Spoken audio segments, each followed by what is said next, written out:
In the towering glass offices of Riyadh's financial district, successful oil executive Rashid Al-Qadir thought he had hired just another caregiver for his aging mother. Mariam, a soft-spoken woman from Somalia, seemed qualified enough to tend to his mother Fatima's daily needs. But when Rashid installed security cameras to monitor his mother's care, what he discovered would shatter everything he believed about family, heritage, and the power of human connection. The footage revealed a secret that had been hidden for decades, one that would transform 3 lives forever and expose a truth so profound it would change how an entire family saw themselves.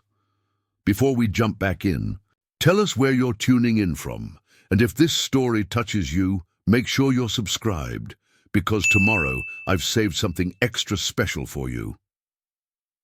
The morning sun cast long shadows across the marble floors of Rashid Al-Qadir's penthouse office as he stared out at the sprawling city of Riyadh below. At 42, he had built an empire in the oil industry, commanding respect from international investors and government officials alike. His name appeared on the covers of business magazines, and his company's stock prices were watched by markets across 3 continents. Yet despite all his success, Rashid felt the crushing weight of a responsibility that no amount of money could solve. His mother, Fatima Al-Qadir, was 78 years old and suffering from advancing dementia.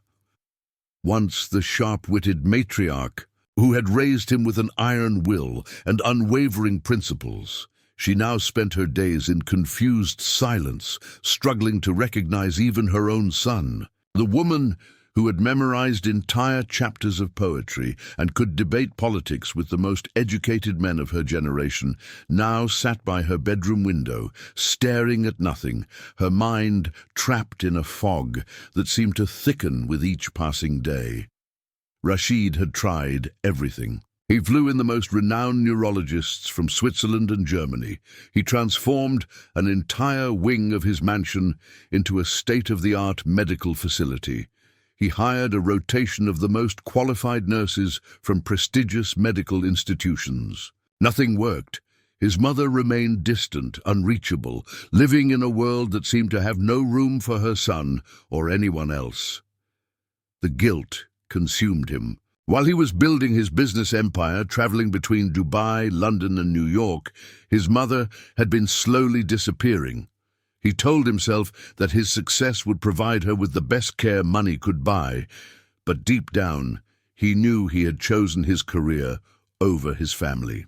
Now, watching her decline, he felt like he was losing the only person who had ever truly believed in him. His current live-in nurse, a stern German woman named Ingrid, had given her notice the previous week. She was the 4th caregiver to quit. In 6 months, each one cited the same reasons.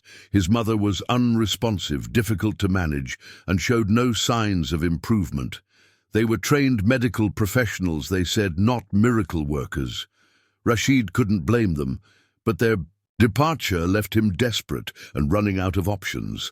That's when the employment agency called about Mariam Hassan. Her credentials were different from the others.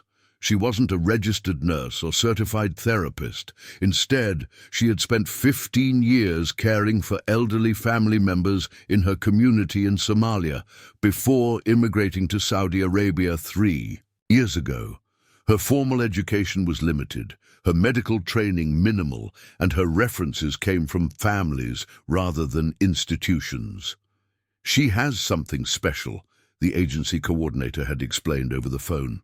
The families she's worked with say she has a gift for connecting with people, especially those who have withdrawn from the world. She doesn't speak much Arabic yet, but she's learning, and her English is quite good. Rashid almost dismissed the suggestion immediately. After hiring Harvard-trained nurses and certified specialists, how could an untrained woman from Somalia possibly help his mother? But something in the coordinator's voice, a genuine conviction, made him reconsider. He was running out of options, and traditional approaches had failed completely. When Mariam arrived for the interview, she was nothing like what Rashid had expected. She was tall and graceful, probably in her early 30s, with kind eyes that seemed to see more than they revealed. She wore a simple navy blue dress and a modest headscarf, and her handshake was firm but gentle. Most importantly, when she spoke about caregiving, it wasn't with the clinical detachment of a medical professional. It was with the warmth of someone who genuinely cared about human suffering. "In my country," she said in careful English, "we believe that when someone is lost, you don't abandon them. You find new ways to reach them. Sometimes the path to healing is not through medicine, but through the heart." She asked questions that surprised him. Did his mother enjoy music? What languages did she speak growing up? What were her favorite stories or memories? Had she ever lived outside Saudi Arabia?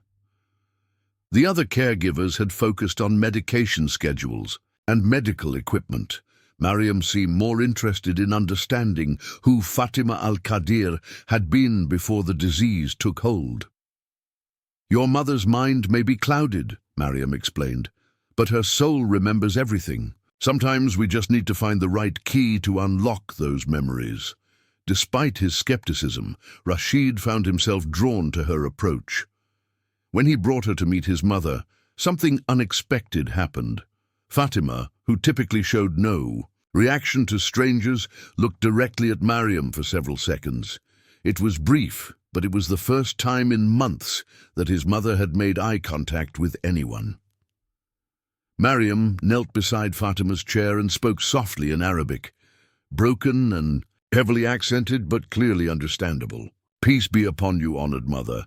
My name is Mariam. I am here to spend time with you, if you will allow me."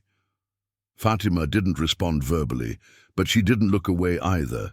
For Rashid, who had watched dozens of caregivers fail to get even this much attention from his mother, it felt like witnessing a small miracle. He hired Mariam that same day, though doubt continued to gnaw at him. His business associates would certainly question his judgment if they knew he had chosen an unqualified immigrant over certified medical professionals. His own relatives had already begun whispering about his unconventional choices, and he could imagine their reaction to this latest decision. But as Rashid returned to his office that evening, something his mother's new caregiver had said kept echoing in his mind. Sometimes the path to healing is not through medicine, but through the heart. He had spent so much time trying to fix his mother's condition with technology and expertise that he had forgotten the possibility that what she needed might be something simpler, something human. Still, the protective instincts that had made him successful in business wouldn't let him completely let his guard down. If Mariam was going to care for his mother, he needed to know exactly what was happening in his home when he wasn't there. The next morning, he quietly arranged for a security company to install discreet cameras throughout his mother's living areas. He told himself it was standard procedure, a way to ensure quality care and protect both his mother and the caregiver. He didn't expect those cameras to reveal a secret that would change everything he thought he knew about his family, his heritage, and the mysterious woman he had just invited into their lives. As Rashid settled into his evening routine that first night, reviewing contracts and planning the next day's meetings, he had no idea that upstairs, in the quiet of his mother's room, something extraordinary was already beginning to unfold. Something that would challenge every assumption he had made about healing, connection, and the power of understanding someone's true story. Preparing and narrating this story took us a lot of time, so if you're enjoying it, subscribe to our channel. It means a lot to us. Now back to the story. Mariam's first week in the Al-Qadir household passed in careful observation. Unlike the previous caregivers who had immediately tried to impose strict medical routines, she spent her days simply watching Fatima, learning her patterns, understanding the rhythms of her confused world. She noticed that the elderly woman became agitated during the afternoon call to prayer, that she seemed calmer when sitting near the window facing east, and that her hands moved in specific patterns when she was deep in thought, as if she were writing invisible words in the air. The mansion itself told stories that fascinated Mariam. Built in traditional Najdi architectural style, but filled with modern conveniences, it reflected the tension between old and new that seemed to define this family. Rashid had clearly spared no expense in creating a comfortable environment for his mother. Her suite occupied the entire second floor, complete with a private sitting room, bedroom, bathroom designed for elderly mobility, and a small library filled with books that showed signs of heavy use from years past. It was in this library that Mariam made her first discovery. While Fatima dozed in her afternoon chair, Mariam examined the collection of books lining the mahogany shelves. Most were in Arabic, covering topics from classical literature to Islamic jurisprudence, but scattered throughout were volumes in other languages, French novels, English poetry, and what appeared to be academic texts in German. The books weren't just decorative. They were worn from reading, filled with handwritten notes in the margins, some in Arabic script, others in Latin letters. One book in particular caught her attention, a collection of Somali folk tales translated into Arabic. The binding was cracked from age, and several pages were marked with pressed flowers that had long since dried to brown fragments. As Mariam carefully opened the book, she found an inscription on the first page, written in flowing Arabic calligraphy. "To my dear friend Fatima, may these stories from my homeland bring you joy, as your stories have brought joy to me. With love and gratitude, Khadija Al-Shabaki, 1987. Mariam's breath caught. Al-Shabaki was a Somali surname, but this woman had written in perfect classical Arabic. More intriguingly, the dedication suggested a deep friendship between Fatima and someone from Somalia, a connection that predated Mariam's arrival by decades. Over the following days, Mariam began to piece together fragments of Fatima's past through subtle detective work. She found photograph albums hidden in the library's lower shelves, filled with images that painted a picture vastly different from the isolated, confused woman she was caring for. In the photos from the 1970s and 1980s, a vibrant Fatima appeared, alongside diverse groups of women, some Arab, some African, some wearing traditional dress, others in modern clothing. They were clearly at academic or cultural events, standing before podiums, sitting in discussion circles, holding certificates and awards. One photograph particularly intrigued Mariam. It showed a much younger Fatima standing with 5 other women, in front of what appeared to be a university building. The inscription on the back read, "International Women's Arabic Literature Symposium, Cairo 1983. Among the women in the photo was someone who looked remarkably like the author of the inscription in the Somali folktales book, but the most revealing. Discovery came when Mariam found a wooden chest tucked away in the library's storage closet. Inside were dozens of letters, carefully preserved in clear plastic sleeves, written in multiple languages. Some were in Arabic, others in what Mariam recognized as Somali, and a few in languages she couldn't identify. The letters spanned decades, from the early 1970s through the late 1990s, and they were all addressed to Fatima. As Mariam examined the letters more closely, a pattern emerged. These weren't casual correspondences. They were intellectual exchanges between scholars, writers, and activists from across the Horn of Africa and the Middle East. Fatima hadn't just been collecting these letters. She had been an active participant in a network of women who were documenting, preserving, and sharing the oral traditions and literature of their respective cultures. One letter, written in English by someone named Dr. Amina Osman from the University of Mogadishu, revealed the scope of Fatima's work. "Your translation of the Hadrami sailing songs into classical Arabic has opened up an entirely new field of research for us. The parallel structures you identified between the Somali Gabai poetry and ancient Arabic Qasida forms are revolutionary. I hope we can arrange for you to present this research at the upcoming conference in Nairobi. Mariam realized she was looking at evidence of a hidden intellectual life that Rashid either didn't know about or had never mentioned. His mother hadn't just been the traditional matriarch he had described. She had been a scholar, a translator, a bridge between cultures. The woman now sitting silently by the window had once been fluent in multiple languages and had dedicated her life to preserving and connecting the literary traditions of East Africa and the Arabian Peninsula. This discovery changed everything about how Mariam approached her caregiving.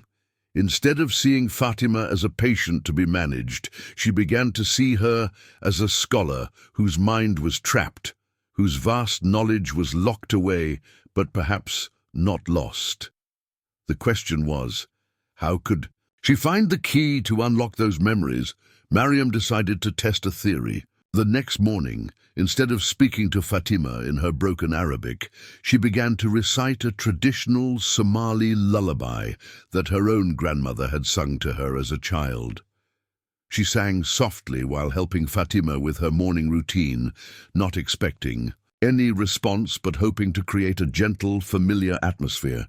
The reaction was subtle but unmistakable. Fatima's hands stopped their restless movement.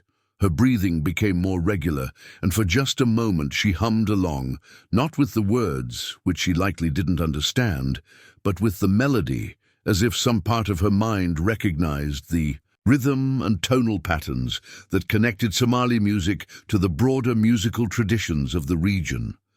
Encouraged by this small response, Mariam began to experiment. She would speak to Fatima in Somali while doing simple tasks, describing what she was doing, commenting on the weather, sharing small observations about the day. She noticed that Fatima seemed more relaxed during these one-sided conversations, even though she couldn't possibly understand the language.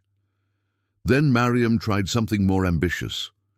She began to tell stories, first in Somali, then attempting to translate them into Arabic as she went along. Her Arabic was still imperfect, but she found that when she spoke from the heart about her homeland, about the stories her grandmother had told her, the words came more naturally. One afternoon, as Mariam was telling the story of a clever young woman who outsmarted a sultan through her wisdom and wit, something extraordinary happened. Fatima began to nod, slowly at first, then more emphatically. When Mariam reached the part where the young woman posed a riddle to the Sultan, Fatima's lips moved silently, as if she were trying to speak. Mariam paused the story, leaning closer. "Do you know this story, Rashid?" she asked gently, using the traditional way of addressing the mother of Rashid. Fatima's eyes, which had been unfocused for months, suddenly fixed on Mariam's face with startling clarity. Her mouth opened, and she whispered something so softly that Mariam had to lean even closer to hear. "The riddle," Fatima said in Arabic, that was clearer than she had spoken in months. "The riddle of the 3 doors." Mariam's heart nearly stopped. Not only had Fatima spoken coherently, but she had identified a specific element of the story that hadn't been mentioned yet, the climactic riddle that the clever woman would pose to the Sultan. It was as if Fatima not only knew the story, but knew it so well that she could anticipate its progression. Over the next few days, Mariam continued her storytelling experiment with growing excitement and wonder.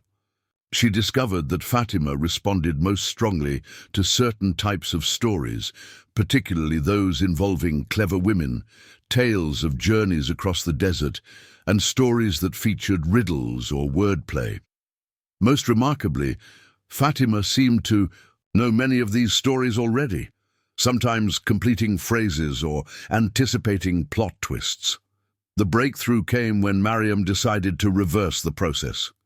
Instead of telling stories to Fatima, she began asking her to help complete them.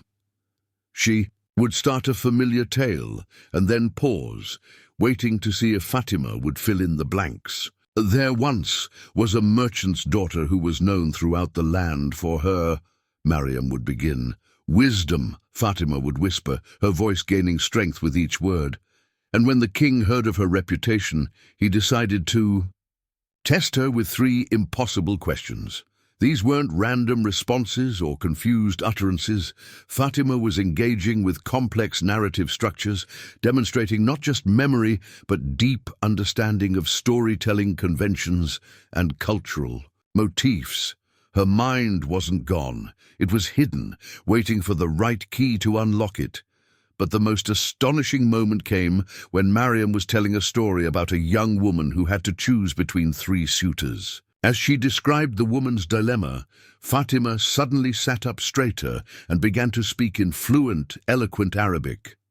She chose not the richest, nor the strongest, nor the most handsome, but the one who could see the beauty in her homeland's poetry, who could understand that love is not possession, but recognition, who knew that wisdom often comes disguised as simplicity.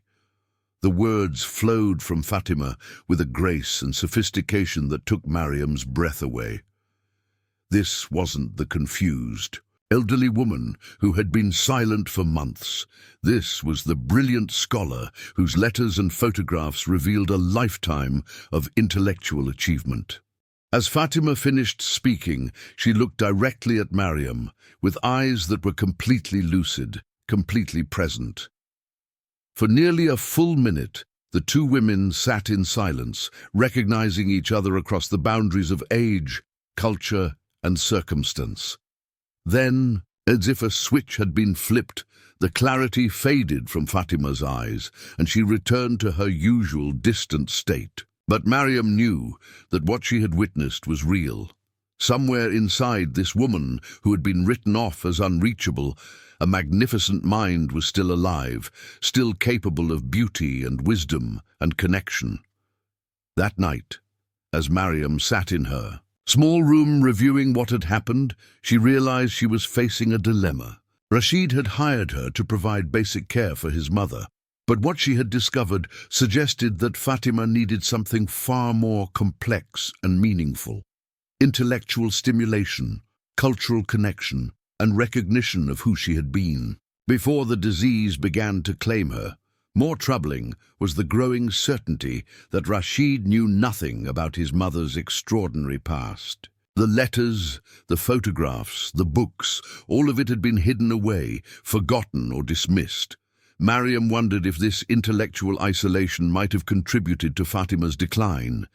Had the brilliant woman who once translated poetry and built bridges between cultures been reduced to the role of a traditional mother, her mind starved of the stimulation it had once thrived on? As she prepared for sleep, Mariam made a decision that would change everything. Tomorrow, she would begin reading to Fatima, not in broken Arabic or simple Somali, but in the complex, beautiful classical Arabic that the letters and books suggested. She had once mastered. She would treat her not as a confused patient, but as the scholar she had been, and perhaps, in her deepest self, still was. What Mariam didn't know was that every word of their afternoon conversations, every moment of breakthrough and recognition, was being recorded by the security cameras that Rashid had installed throughout his mother's rooms. And soon he would discover that the woman he had hired to provide simple care had uncovered a secret that would force him to confront everything he thought he knew about his family, his heritage, and his own identity. Armed with her newfound understanding of Fatima's intellectual history, Mariam approached the next phase of care with the reverence of a student approaching a master. She had spent the previous night carefully selecting texts from Fatima's hidden collection, not the simple stories she had been telling, but complex works of classical Arabic literature that would challenge and stimulate a mind accustomed to scholarly discourse. The morning began differently than any before. Instead of the usual routine of medication and basic care, Mariam arranged Fatima's sitting area like a study. She placed the worn copy of Al-Mutanabi's poetry on the small table beside Fatima's chair, along with a notebook and pen, tools that had clearly been absent from the elderly woman's environment for far too long. "Good morning, Dr. Fatima," Mariam said, using the title she had discovered among the old correspondence. "I thought today we might explore some poetry together." The use of the honorific seemed to register. Fatima's posture straightened slightly, and her hands moved to smooth her dress, a gesture that spoke of muscle memory from decades of formal academic settings. Mariam opened a poetry collection to a page marked with one of the dried flowers and began to read aloud. But this wasn't the halting, careful Arabic she had used before. Drawing on her own extensive education in Islamic studies, a background she had downplayed during her interview, she read with the proper intonation and rhythm that classical Arabic poetry demanded. "Say to him who ignores the path of wisdom. Where will you go when the guides have lost their way?" she began, her voice carrying the musical quality that gave Arabic poetry its power. The effect was immediate and profound. Fatima's eyes widened, and her breathing changed rhythm to match the meter of the verse. As Mariam continued reading, something extraordinary happened. Fatima began to mouth the words, anticipating each line before it was spoken.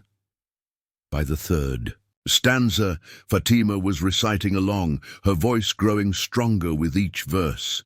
The poem was complex, filled with sophisticated wordplay and philosophical depth, yet she knew it by heart. More than that, she understood it. Her emphasis and intonation revealed a deep comprehension of the poet's intent and artistry. When the poem ended, Fatima remained silent for a long moment, her eyes closed as if savoring the words.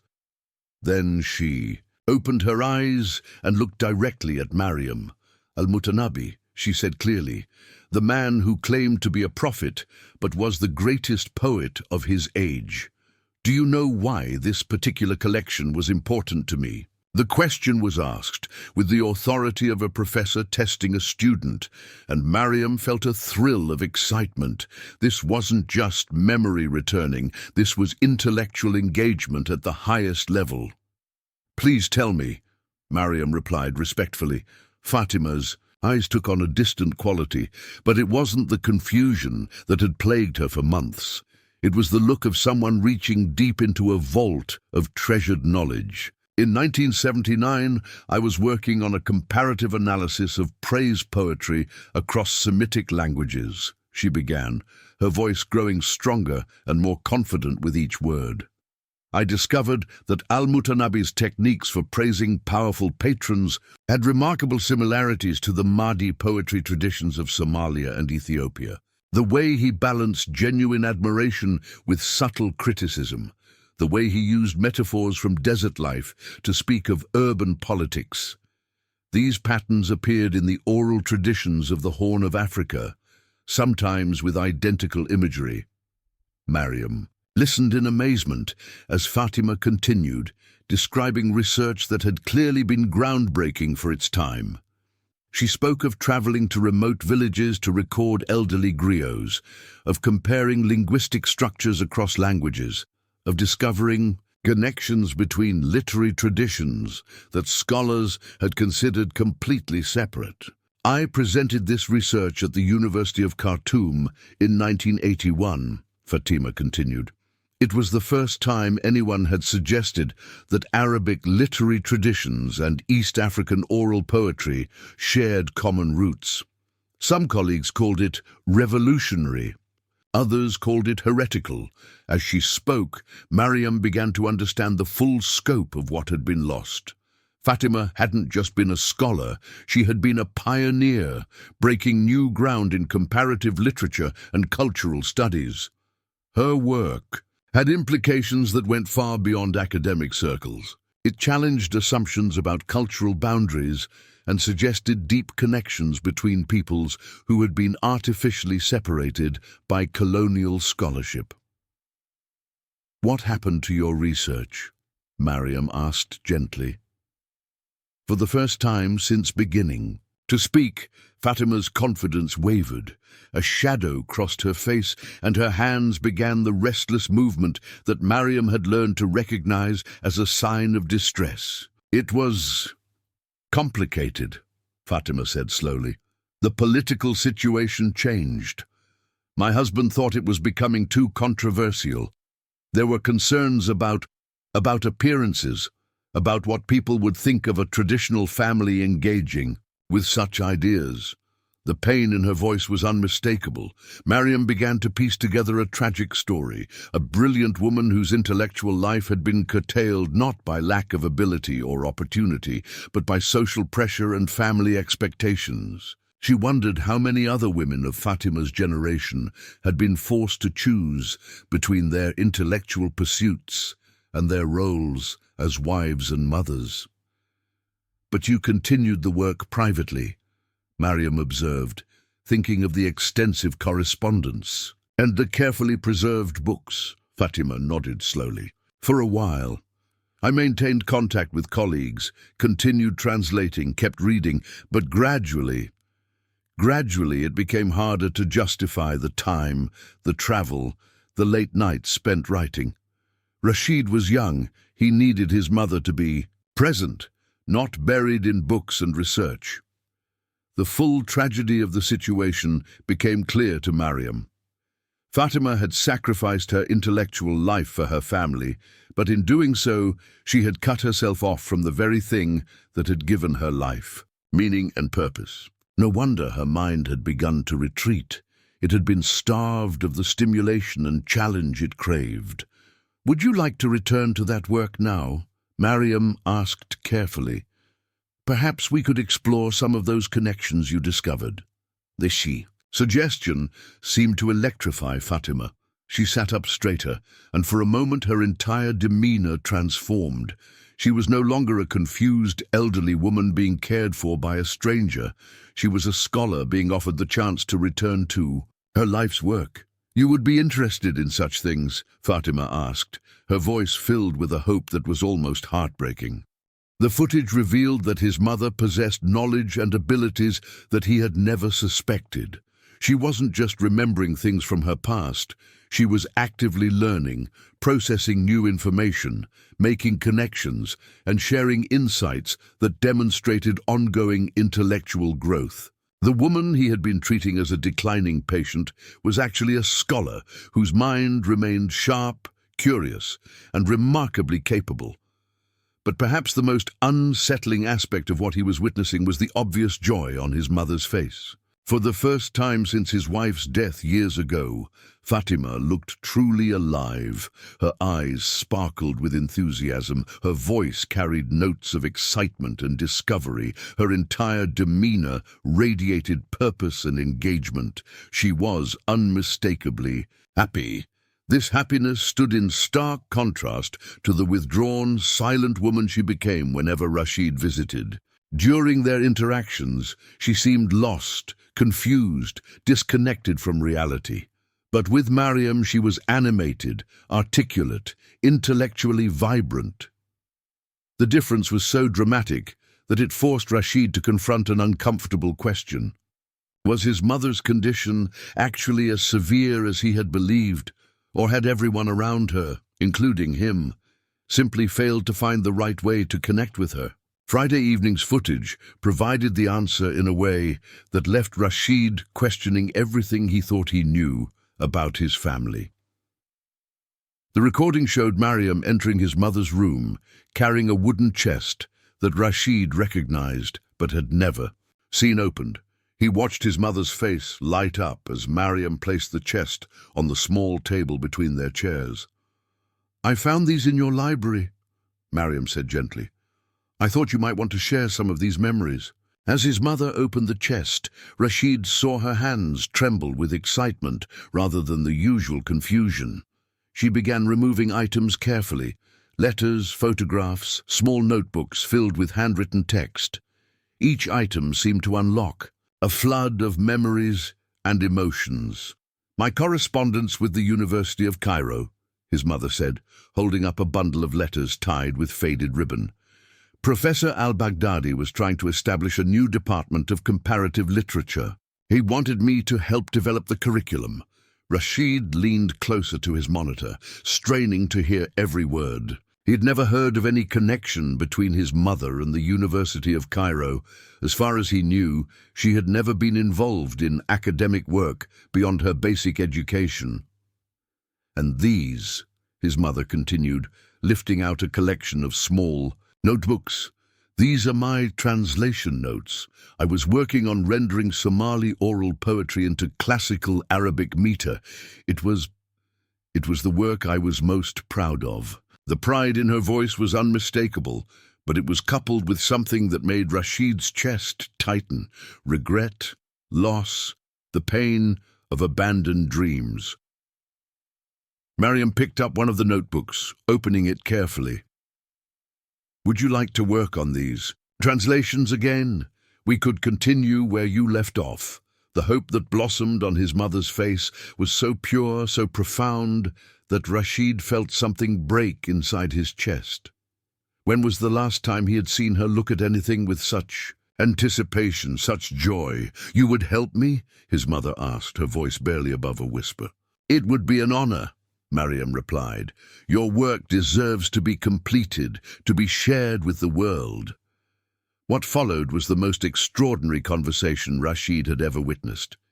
His mother began explaining her translation methodology, describing the challenges of preserving meaning across linguistic and cultural boundaries, discussing the theoretical frameworks she had developed for her work. She spoke for over an hour, and every word revealed depth of knowledge and sophistication of thought that belonged to a master scholar, not a confused elderly woman.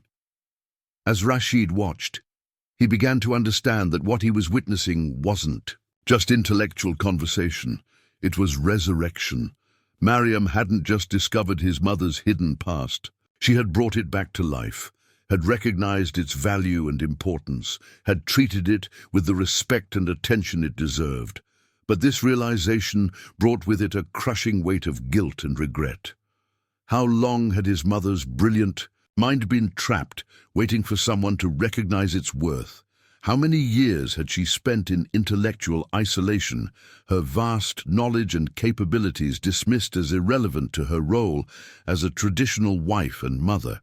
Most painfully, Rashid began to see his own role in this tragedy. He had inherited not just his father's business acumen, but his father's narrow definition of what mattered, what was valuable, what deserved attention and support.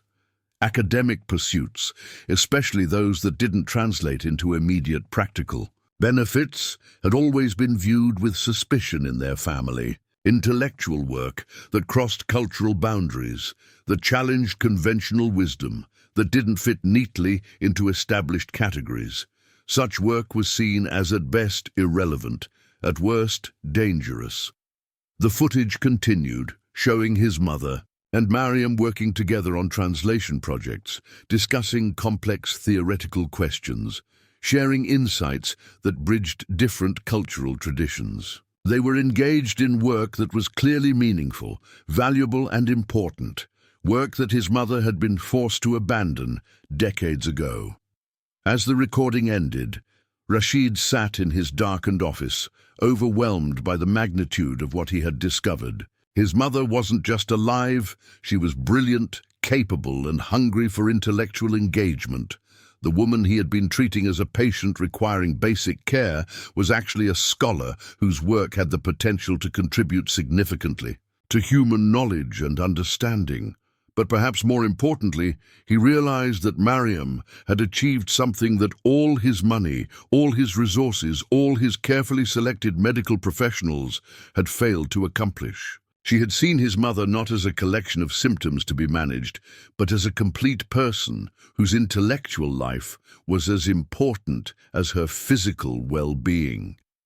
The question that now tormented him was simple but devastating. How many other assumptions about his family, his culture, and his own values were equally wrong? And was it too late to bridge the gap between the son he had been and the son his extraordinary mother deserved?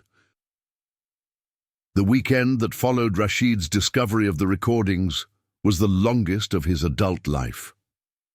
He found himself unable to concentrate on work, unable to sleep, unable to engage in any of his usual routines. Every conversation with business associates felt hollow. Every strategic decision seemed insignificant compared to the revelation that his own mother had been living as a stranger in his house. By Sunday evening, he had watched the week's footage 3 times, each viewing revealing new layers of complexity in the relationship between Mariam and his mother. What had initially appeared to be excellent caregiving had revealed itself to be something unprecedented, the revival of a brilliant academic mind that had been dormant for decades. The most disturbing aspect wasn't just what his mother was capable of, but how different she was with Mariam compared to how she was with him. During his brief visits, she remained withdrawn, often seeming not to recognize him, speaking in fragments, if at all. But the recording showed a woman who was eloquent, engaged, and intellectually vibrant. The contrast was so stark that it forced him to confront a painful possibility.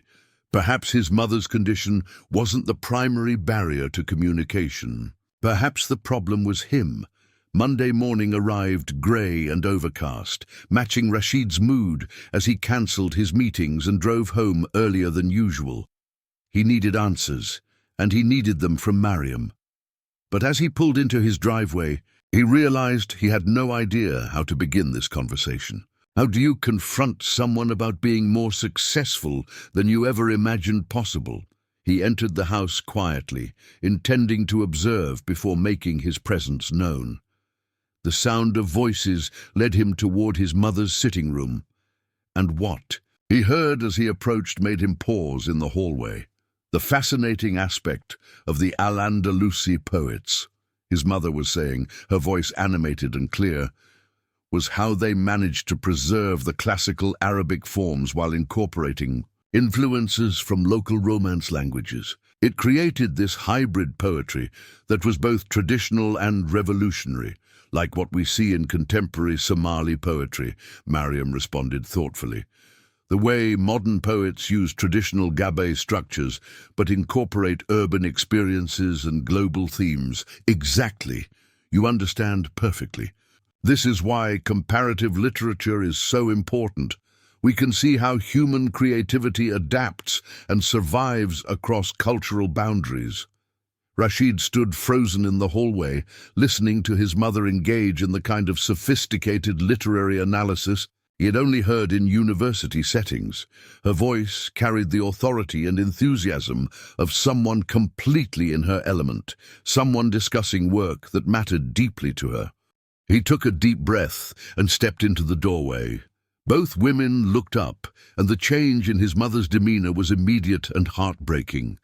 The light in her eyes dimmed, her posture became more withdrawn, and she looked down at her hands, with the uncertain expression he had come to expect during his visits. "Mr. Al-Qadir," Mariam said, rising from her chair, "you're home early today."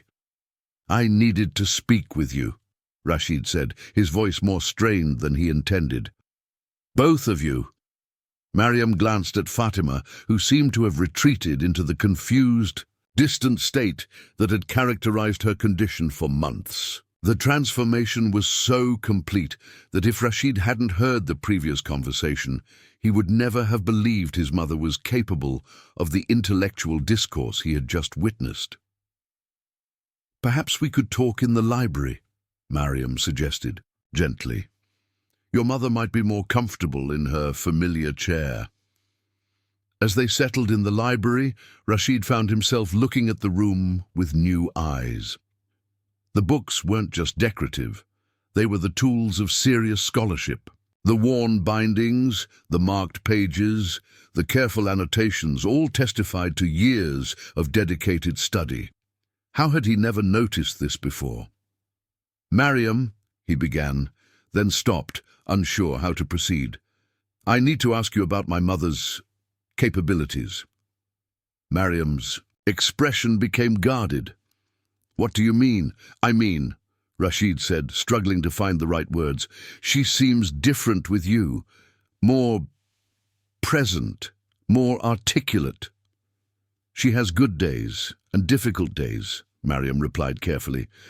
"That's normal with her condition." "Is it normal for someone with dementia to discuss medieval Arabic poetry, to analyze literary theory, to speak in multiple languages?"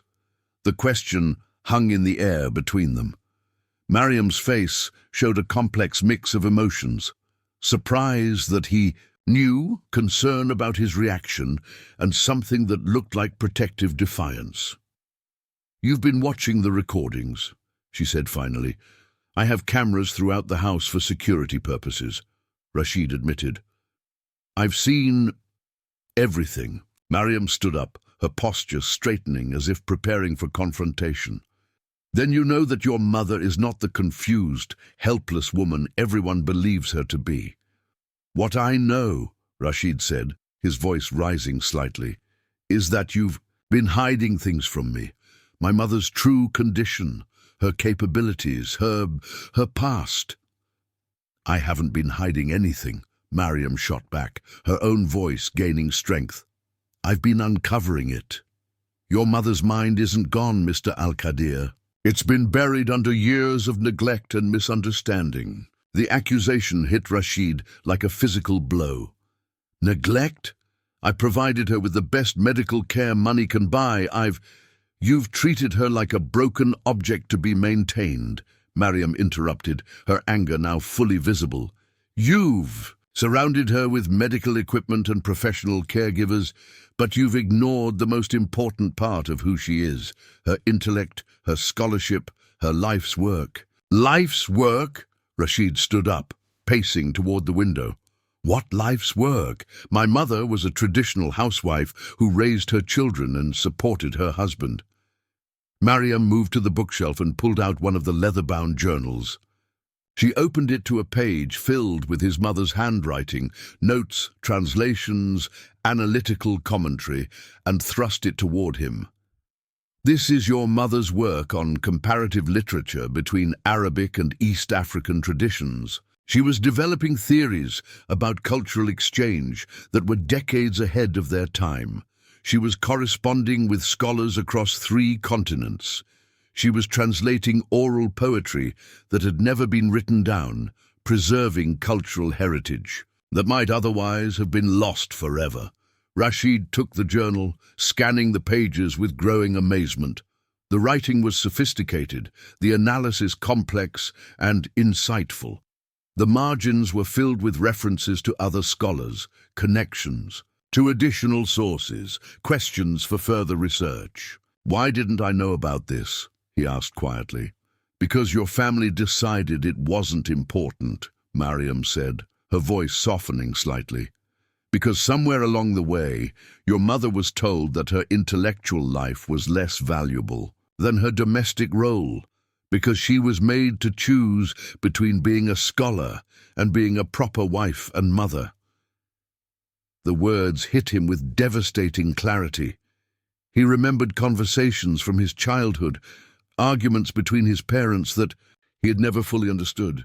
His father expressing concern about his mother's excessive reading, her inappropriate correspondence with foreign scholars, her tendency to complicate simple matters with her academic pursuits. "She gave it up for us," he said, the realization crushing. "She buried it," Mariam corrected, "but it never died. It's been waiting all these years for someone to recognize its value, to treat it with the respect it deserves." Rashid sank back into his chair, overwhelmed by the magnitude of what he was learning. The dementia diagnosis may have been premature, Mariam said carefully. "I'm not a doctor, but I believe your mother's withdrawal was partly psychological. When someone's deepest passion is dismissed as unimportant, when their life's work is treated as a hobby, to be abandoned, the mind sometimes retreats to protect itself. But with you, she's herself again. Because I've treated her as the scholar she is, not the patient everyone expects her to be. The conversation was interrupted by a soft voice from the doorway. "She's right, you know." Both Rashid and Mariam turned to see Fatima standing in the entrance to the library. But this wasn't the confused, withdrawn woman who had appeared when Rashid first arrived. This was the articulate, confident scholar he had seen in the recordings. "Mama," Rashid said, rising from his chair, "I didn't know you were listening. I've been listening to conversations about my condition for years, Habibi, usually while people discuss me as if I weren't there." The clarity in her voice, the directness of her gaze was startling. Rashid felt like he was meeting his mother for the first time as an adult. "Mariam has given me something I thought I had lost forever," Fatima continued, moving slowly but purposefully into the room. "She's given me back my voice, my work, my sense of purpose. For the first time in decades, I feel like myself again." "Why didn't you tell me?" Rashid asked, his voice breaking slightly. "Why didn't you ever tell me about your research, your scholarship?" Fatima's expression grew sad, and she moved to sit in the chair that had clearly been her preferred spot for reading and writing. "Because I learned that my intellectual interests made people uncomfortable," she said quietly. "Your father loved me, but he never understood why I needed more than being his wife and your mother. When colleagues started questioning whether my work was appropriate for a woman in our position, when friends began suggesting that my pursuits were affecting the family's reputation, it became easier to simply stop." "But you didn't stop," Rashid said, gesturing to the books and papers surrounding them. "I continued privately, quietly. I told myself it was temporary, that I would return to public scholarship when the time was right. But years passed, and the right time never came. Eventually, it became too painful to hope." The three of them sat in silence for several minutes, the weight of decades of misunderstanding settling over them. Finally, Rashid spoke. "What can I do to make this right?" Fatima and Mariam exchanged a glance that spoke of the partnership they had developed, the mutual respect and shared purpose that had transformed both their lives. "Help me finish my work," Fatima said simply. "Help me share what I've learned, and help me show that it's never too late to honor the parts of ourselves that we thought we had lost." As the afternoon light filtered through the library windows, casting warm shadows across the books and papers that represented a lifetime of hidden scholarship, Rashid began to understand that his mother's recovery would require more than medical intervention. It would require him to confront his own assumptions about value, success, and what it truly means to honor the people we love. The days following the confrontation in the library marked the beginning of a transformation that reached far beyond the walls of the Al-Qadir mansion. Rashid found himself grappling with a complete reordering of his understanding, not just of his mother, but of his own values and the legacy he wanted to leave behind. The first change came immediately. That very evening, Rashid moved his laptop to his mother's sitting room and began working there instead of his isolated home office. Initially, this was simply a way to spend more time near her, to witness firsthand the intellectual vitality that Mariam had helped resurrect. But it quickly became something more profound, a daily education in seeing the world through different eyes. As he handled international calls and reviewed quarterly reports, he could hear in the background the ongoing conversations between his mother and Mariam. They had moved beyond poetry and literature into broader discussions of history, politics, and cultural exchange. His mother's analysis of current Middle Eastern affairs was sophisticated and nuanced, informed by decades of studying regional dynamics through the lens of comparative literature. "The mistake Western analysts make," he heard her tell Mariam one afternoon, "is assuming that cultural boundaries align with political borders. The poetry tells a different story. It reveals connections that cross national lines, shared experiences, that unite peoples who have been told they are enemies." These observations weren't the rambling thoughts of someone losing her faculties. They were insights that could inform policy, scholarship, and international relations. Rashid began to realize that his mother possessed a form of intelligence that was entirely different from, but equally valuable, as the business acumen he had always prized.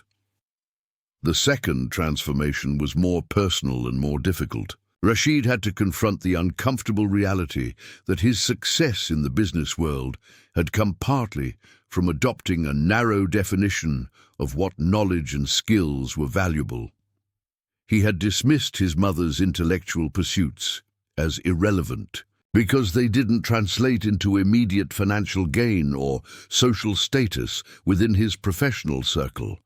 But watching Mariam's respectful engagement with his mother's scholarship forced him to question these assumptions. Here was a woman who had recognized profound value in work that had been dismissed and forgotten. Her education might not have come from prestigious institutions, but her intellectual curiosity and cultural knowledge had enabled her to see connections that escaped more conventionally credentialed observers. The third change was the most radical. Rashid began to understand that healing his relationship with his mother would require more than personal reconciliation. It would require action that honored her life's work and made it visible to the world. 1 week after the library confrontation, Rashid did something unprecedented in his business career. He cancelled a crucial board meeting to attend a conversation between his mother and Mariam about the historical connections between Somali and Arabic poetic traditions. As he listened, taking notes like a graduate student, he began to formulate an idea that would have seemed impossible just days earlier. "Mama," he said when there was a pause in their discussion, "what would it take to publish your research?" The question seemed to surprise both women. Fatima looked uncertain, as if the possibility hadn't occurred to her in years. I don't know if it would be relevant anymore," she said hesitantly. "It's been so long since I was part of the academic world. The field has probably moved far beyond my work." "On the contrary," Mariam interjected firmly, "your insights about cultural connections are more relevant today than ever. At a time when the world seems increasingly divided, work that reveals deep similarities between different traditions is desperately needed." Rashid nodded emphatically. "What if we could create a platform for this work? Not just publication, but something that could bring together scholars from different backgrounds to continue the kind of research you pioneered." Over the following days, what had begun as a simple question evolved into an ambitious vision. Rashid proposed establishing a research institute focused on comparative cultural studies with particular emphasis on connections between Middle Eastern and African traditions. The institute would be housed at a major university, but would also conduct outreach to communities where oral traditions were still alive.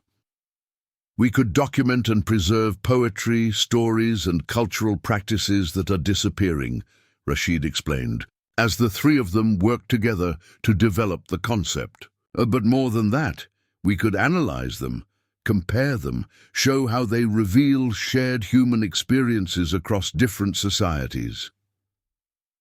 Fatima's response to this proposal was transformative.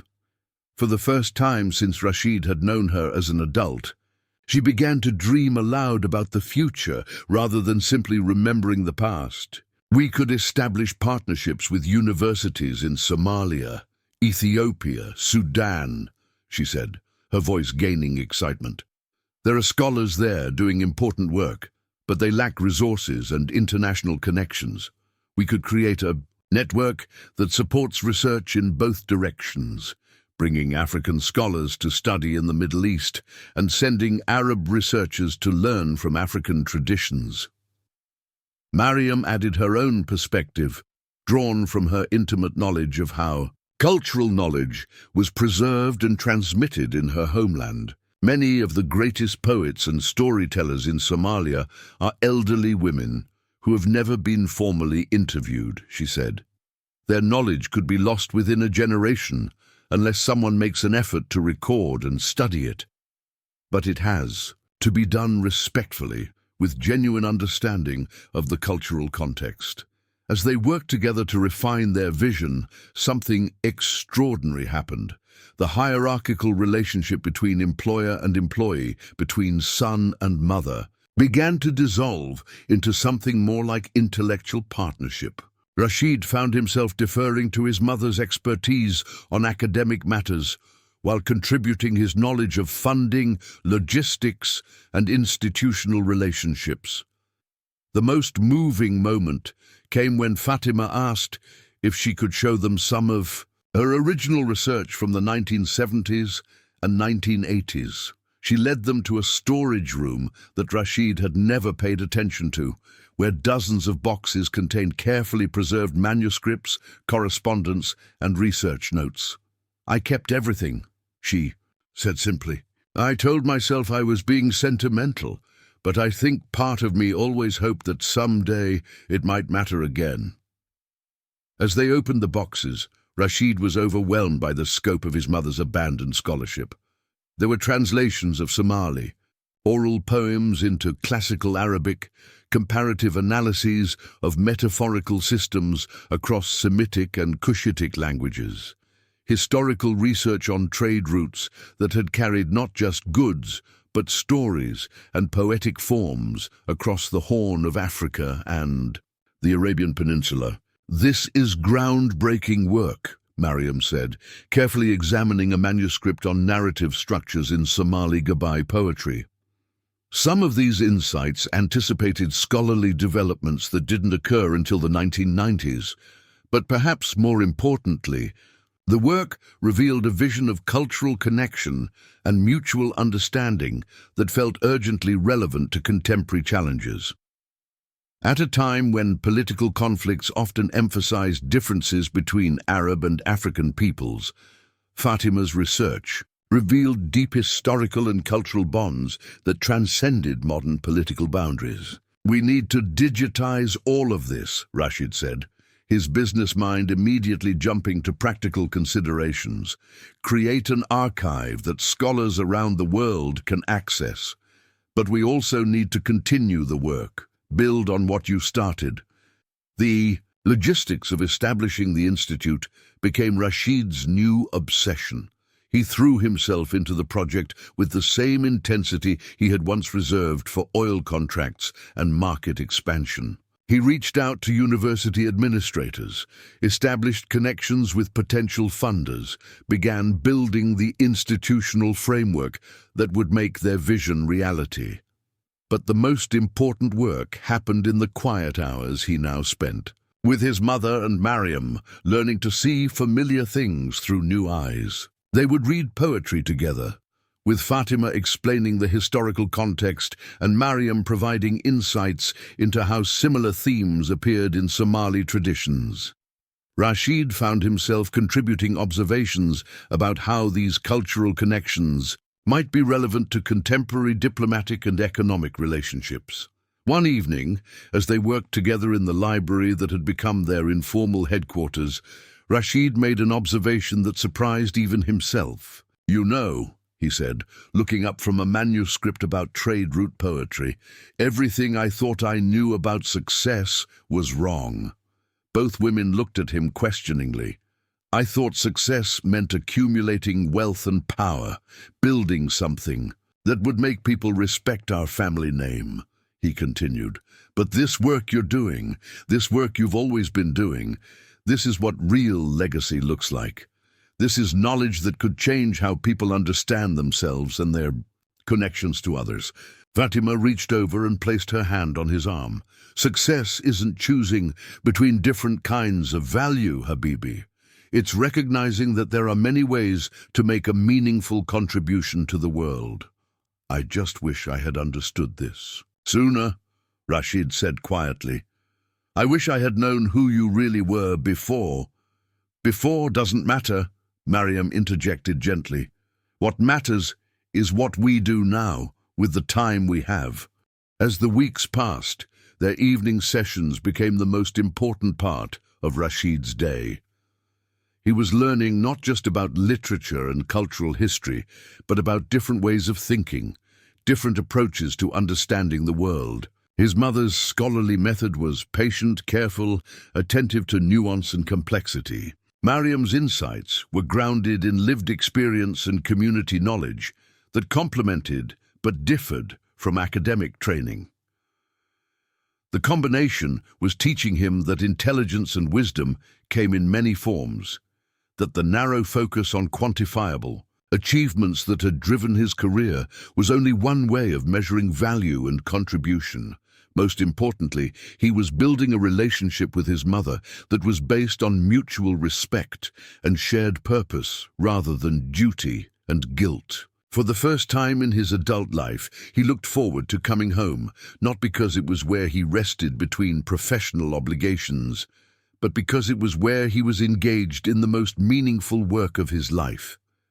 The institute was becoming real, but more than that, his family was becoming real in a way it had never been before. And at the center of it all was Mariam, whose courage to see beyond appearances and whose commitment to honoring overlooked wisdom had made this transformation possible.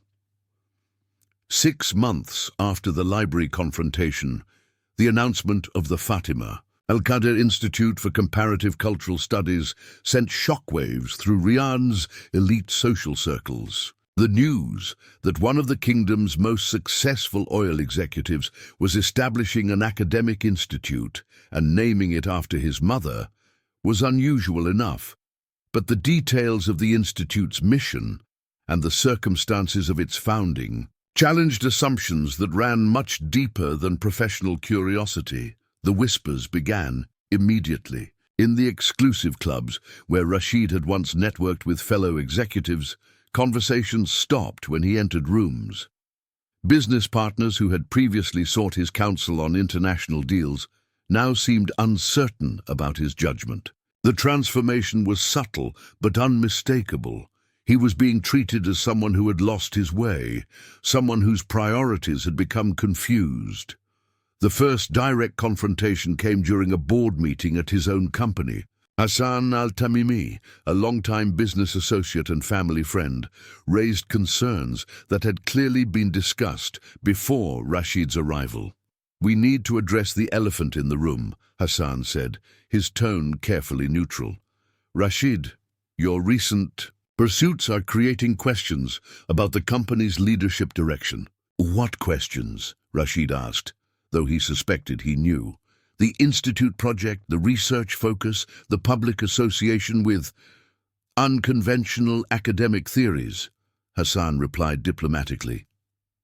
"Some of our international partners are wondering if your priorities have shifted away from business excellence."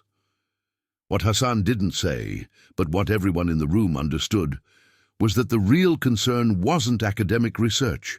It was the visible partnership between Rashid's family and an African immigrant woman who was being treated as an intellectual equal rather than domestic staff. "My priorities have expanded," Rashid said carefully.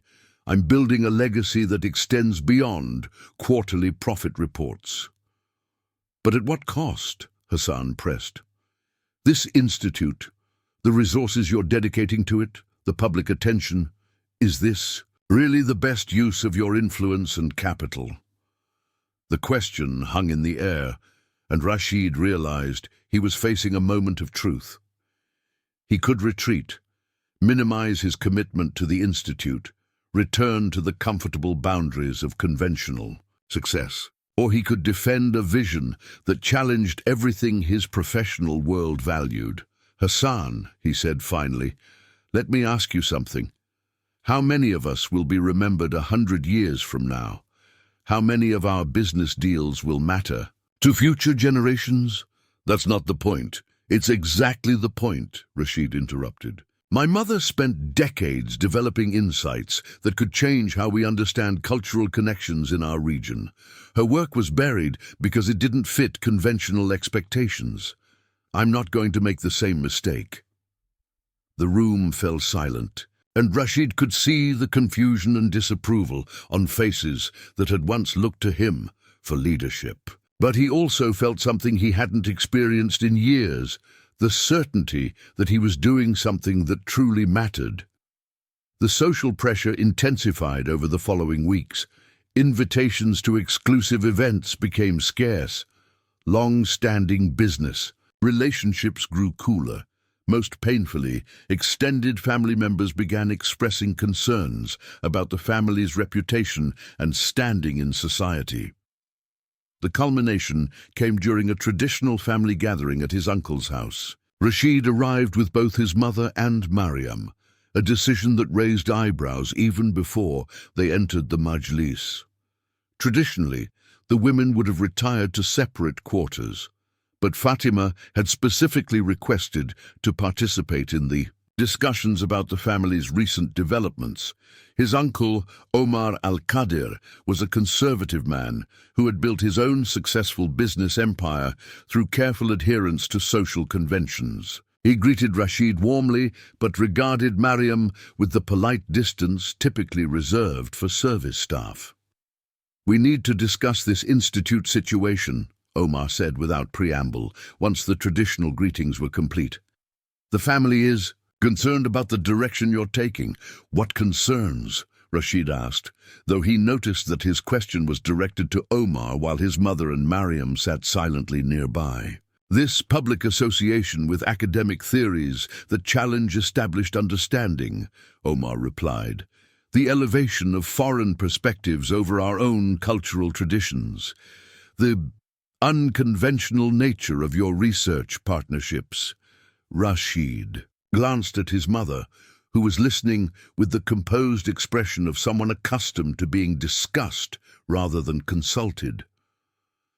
Mariam sat quietly, her face revealing nothing, but he could sense her discomfort at being the subject of veiled criticism. "Uncle," Rashid said carefully, "I think you may misunderstand what we're doing. The Institute isn't challenging our traditions. It's revealing connections between our culture and others that have been overlooked." "Connections that suggest what, exactly?" Omar's tone sharpened. "That our poetry, our language, our spiritual traditions are somehow incomplete without foreign influence?" Before Rashid could respond, his mother spoke for the first time since arriving. "Brother," she said, using the traditional term of respect for her late husband's elder brother, "may I share something with you?" Omar looked surprised, but nodded, clearly not expecting her to participate in the conversation. Fatima stood and moved to the center of the room with a dignity that commanded attention. When she began to speak, it was with the authority of someone who had spent decades studying the very questions being debated. "For 30 years, I have studied the connections between our Arabic literary traditions and the poetry of East Africa," she said, her voice clear and confident. "Not because I believe our culture is incomplete, but because I believe it is so rich and so powerful that it has influenced and been influenced by many other traditions." She paused, allowing her words to settle before continuing. "When I discovered that Somali Gabai poetry uses the same metaphorical structures as pre-Islamic Arabic qasida, I wasn't diminishing either tradition. I was revealing the depth of cultural exchange that has always existed in our region. When I found that Ethiopian praise poems share rhythmic patterns with Andalusian lyrics, I wasn't suggesting weakness. I was documenting strength." The room had fallen completely silent.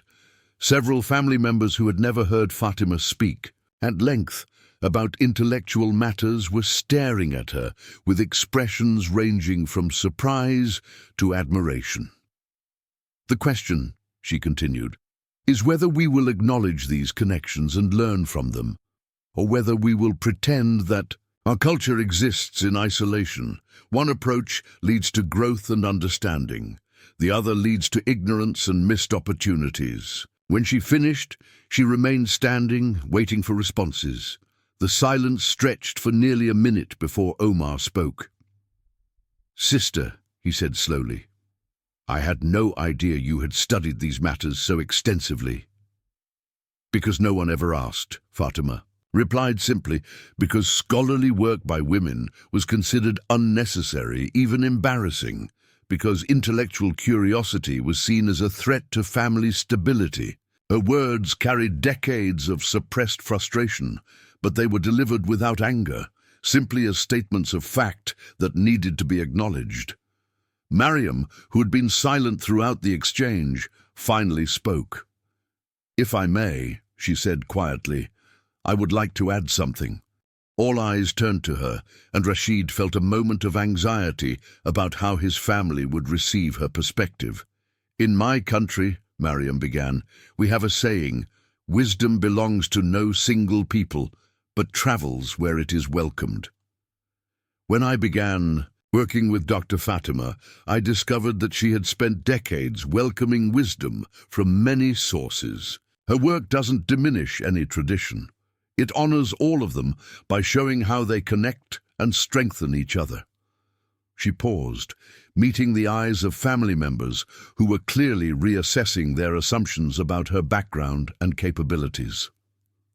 "The Institute isn't about choosing between different cultures," she continued.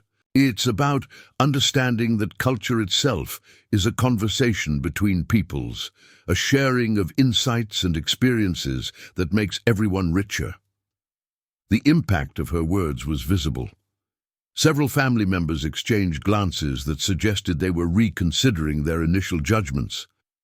Omar himself seemed thoughtful rather than dismissive, but the most significant moment came when Rashid's teenage cousin, Layla, spoke up from where she had been quietly observing. "This is exactly what we need," she said with the passion of youth. "My generation doesn't want to choose between honoring our traditions and understanding the wider world. We want to do both." Her words seemed to break the spell of generational tension that had dominated the conversation. Other younger family members began nodding, expressing support for the Institute's mission and admiration for the scholarly work that Fatima and Mariam were doing together. As the evening progressed, the conversation evolved from skepticism to genuine curiosity about the Institute's research. Family members who had arrived prepared to discourage Rashid from his new path began asking questions about specific findings, requesting examples of the cultural connections that had been discovered. The transformation was remarkable, but not complete. Some family members remained concerned about social reputation and business implications. But the vocal opposition had dissolved into thoughtful discussion, and several relatives expressed interest in learning more about the research. Most importantly, Rashid realized that by defending his mother's work and Mariam's contributions, he had discovered something crucial about leadership. True influence didn't come from conforming to existing expectations. It came from having the courage to articulate a vision that others hadn't yet imagined. As they drove home that evening, the three of them sat in comfortable silence, processing what had occurred. Finally, Fatima spoke. "I'm proud of you," she said to Rashid, "not because you defended me, but because you defended something you believe in, even when it was difficult." "I'm learning from both of you," Rashid replied, "learning that there are different kinds of courage, different ways to create positive change." "The most important battles," Mariam added softly, "are often fought not with weapons or money, but with patience and persistent commitment to truth." As they pulled into their driveway, Rashid reflected on how much had changed since Mariam first arrived.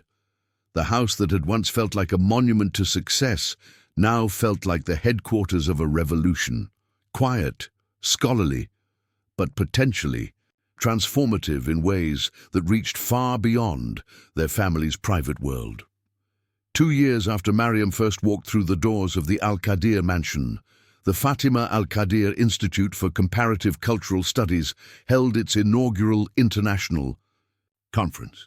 The auditorium at King Saud University was filled with scholars from across the Middle East, Africa, and beyond, a gathering that would have been unimaginable when Fatima's work was first buried decades earlier.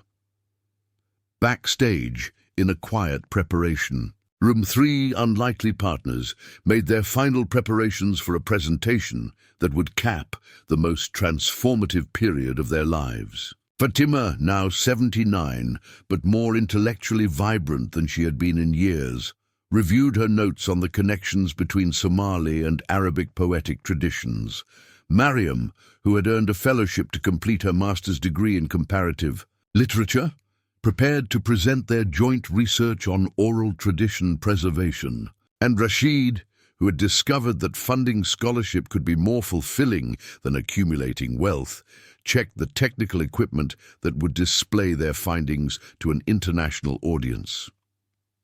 "Are you nervous, Mama?" Rashid asked, noticing his mother's unusually quiet demeanor. Fatima looked up from her papers, her eyes sparkling with an emotion that took him a moment to identify. Pure joy. Nervous?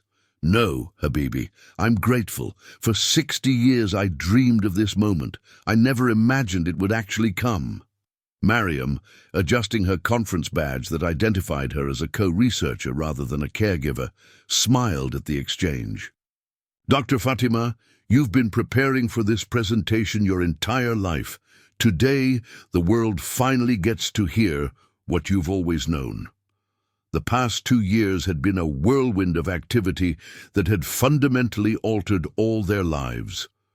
The Institute had grown from an ambitious idea to a functioning reality, with partnerships at universities in Somalia, Ethiopia, Sudan, and Yemen. Fatima's preserved research had been digitized and was now accessible to scholars worldwide, generating new studies and international collaborations. But perhaps more significantly, their work had begun to influence policy and diplomatic relationships. Government officials, who had initially been skeptical of academic research that crossed cultural boundaries, had begun to see its value for regional cooperation and understanding. Trade delegations now included cultural specialists who understood the historical connections that could facilitate better business relationships. The transformation had not been without costs. Rashid's business empire had contracted as he redirected resources toward the Institute. Some long-time associates had distanced themselves from what they saw as an eccentric departure from serious work.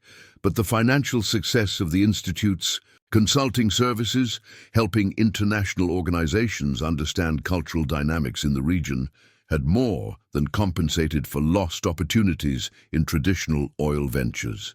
More importantly, Rashid had discovered that his business skills translated remarkably well to academic administration. His ability to navigate complex negotiations, manage international partnerships, and coordinate large-scale projects had proven invaluable in building the Institute's reputation and reach.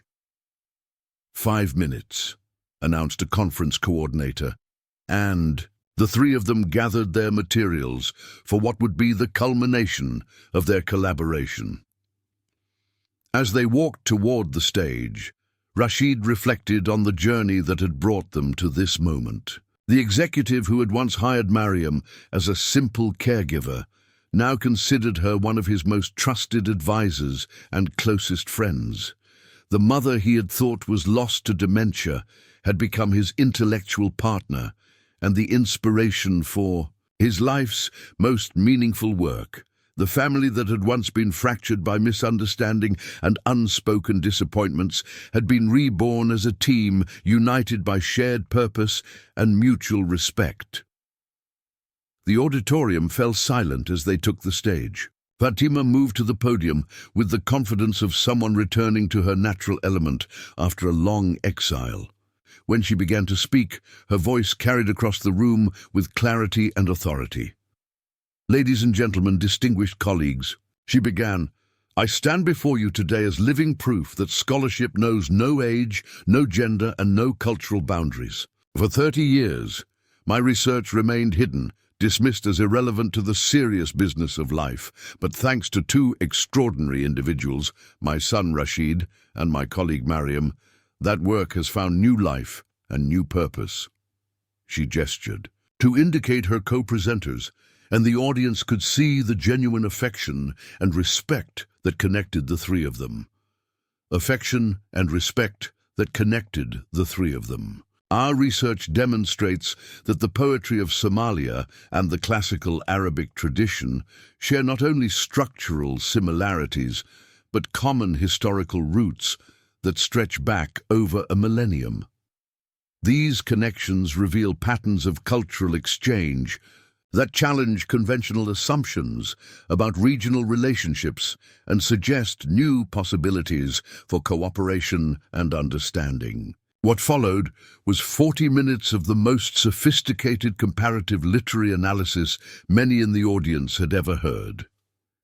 Fatima presented findings that had taken decades to develop, while Mariam provided contemporary examples from ongoing fieldwork in Somali communities. Rashid contributed insights about how these cultural connections could inform diplomatic and economic relationships in the modern world. But the presentation was more than an academic exercise. It was a demonstration of what could be accomplished when barriers of age, culture, and social expectation were dismantled in service of shared intellectual pursuit.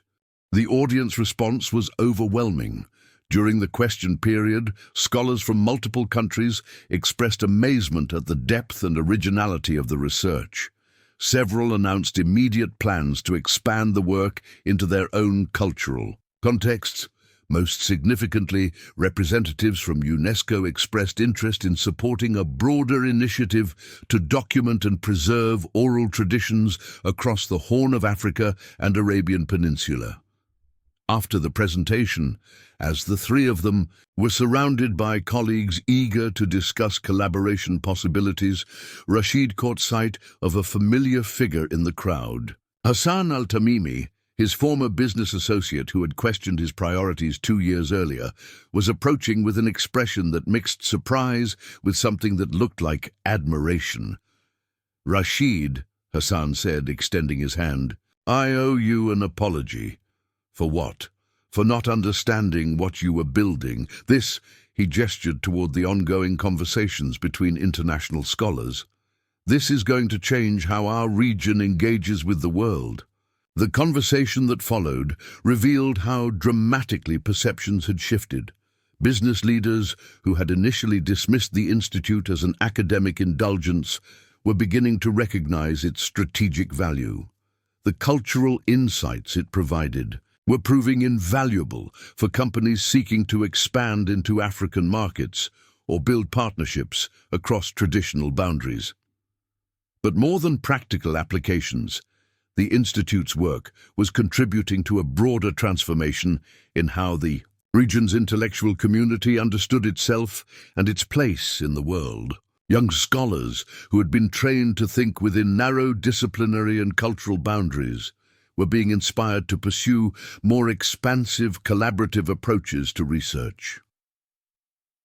As the conference concluded and international visitors prepared to return to their home countries, the three partners found themselves back in the familiar setting of Fatima's library, now expanded and formally designated as the Institute's Research Center. "I have something to tell you both," Fatima said, as they settled into chairs that had become the site of countless hours of collaboration and discovery. Both Rashid and Mariam looked at her expectantly. Dr. Amina Hassan. She was the Somali scholar I mentioned from my early research. I received a letter from her daughter yesterday. Amina passed away 5 years ago, but her family has preserved all her papers, including her correspondence with me from the 1980s. She paused, her voice catching slightly with emotion. Her daughter wants to donate the entire collection to our institute. 40 years of research on East African oral traditions, including recordings of elderly poets who have since died. It's a treasure trove of material that could support decades of future scholarship. The significance of this gift was Enormous, but it represented something even more important than academic resources. It was validation that their work was part of a larger community of scholars who had been working across cultural boundaries for generations, often in isolation, but always with hope that their efforts would eventually find recognition and support. "There's something else," Mariam said quietly. "I've been accepted to the doctoral program at Oxford with a full fellowship to continue this research. But I want you both to know this will always be our work, our collaboration. Distance won't change." The news was bittersweet. Mariam's academic advancement represented the successful completion of one phase of their partnership, but it also meant changes in their daily routines and relationships. "I'm proud of you," Rashid said sincerely, "but also selfish enough to demand that you consider the Institute your permanent home base, wherever your studies take you." "That was never in question," Mariam replied with a smile. "This is my family now." As the evening progressed, they found themselves reflecting on the journey that had brought them together and the legacy they were building for future generations. Fatima's research would now be continued by scholars around the world. Mariam's commitment to preserving oral traditions would be supported by institutional resources and academic credibility. Rashid's business skills would continue to serve intellectual pursuits that mattered more than profit margins. But perhaps most importantly, they had proven that transformation was possible at any stage of life, that meaningful relationships could transcend every social boundary, and that the courage to see beyond appearances could unlock potential that might otherwise remain forever hidden. "You know," Fatima said as the night grew late, "when Mariam first walked into this house, I was a forgotten woman living in the shadow of my former self. Now I'm a scholar again, a teacher, a partner in work that matters. That transformation didn't happen because of medicine or therapy. It happened because someone saw me as I truly was and had the courage to treat me accordingly. And I learned," Rashid added, "that success isn't about accumulating wealth or status. It's about using whatever resources you have to support work that makes the world better." "What I learned," Mariam concluded, "is that home isn't a place you're born. It's the place where your gifts are recognized and valued, where you're free to become the person you were meant to be." As they prepared to leave the library, now quiet, after hours of celebrating their shared achievements, they paused for a moment to look at the walls lined with books in multiple languages, the tables covered with research materials from ongoing projects, the photographs of international colleagues who had become part of their extended intellectual family. This room, which had once housed the buried dreams of a brilliant woman, had become the heart of an institution that was changing how people understood cultural connection and scholarly collaboration. The hidden cameras that had once been installed to monitor a caregiver's basic duties had long since been removed, replaced by open doors that welcomed visitors from around the world. The story that had begun with suspicion and hidden surveillance had evolved into a celebration of transparency, mutual respect, and the transformative power of seeing each person's full humanity. And at its center remained the simple truth that had made everything possible. Sometimes the most extraordinary discoveries come not from looking harder at familiar things, but from having the courage to see with completely new eyes. Up next, you've got 2 more standout stories right on your screen. If this one hits the mark, you won't want to pass these up. Just click and check them out. And don't forget to like, subscribe, and turn on the notification bell so you don't miss any upload from us.